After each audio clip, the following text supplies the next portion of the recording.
30. Dictatorship and freedom.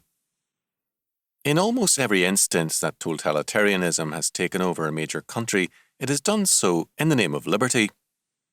People welcome tyranny in the belief that their liberties are being greatly increased.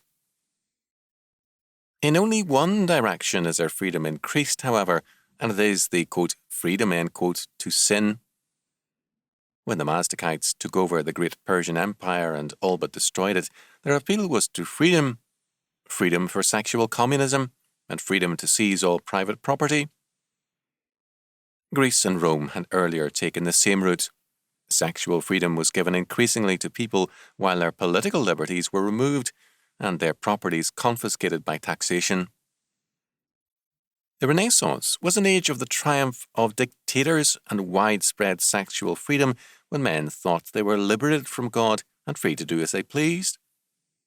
The triumph of Lenin was both preceded and attended by the rise of sexual freedom, and the same was true of Hitler. The banner of sexual freedom is thus simply a deception which spells slavery. It leads men to forsake responsibility for license and freedom for bondage. The increase of this so-called sexual freedom in our day is thus the prelude, if unchecked, for dictatorship and tyranny.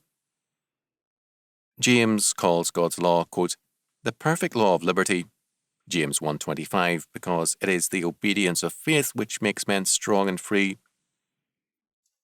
Freedom to sin is not freedom, but slavery.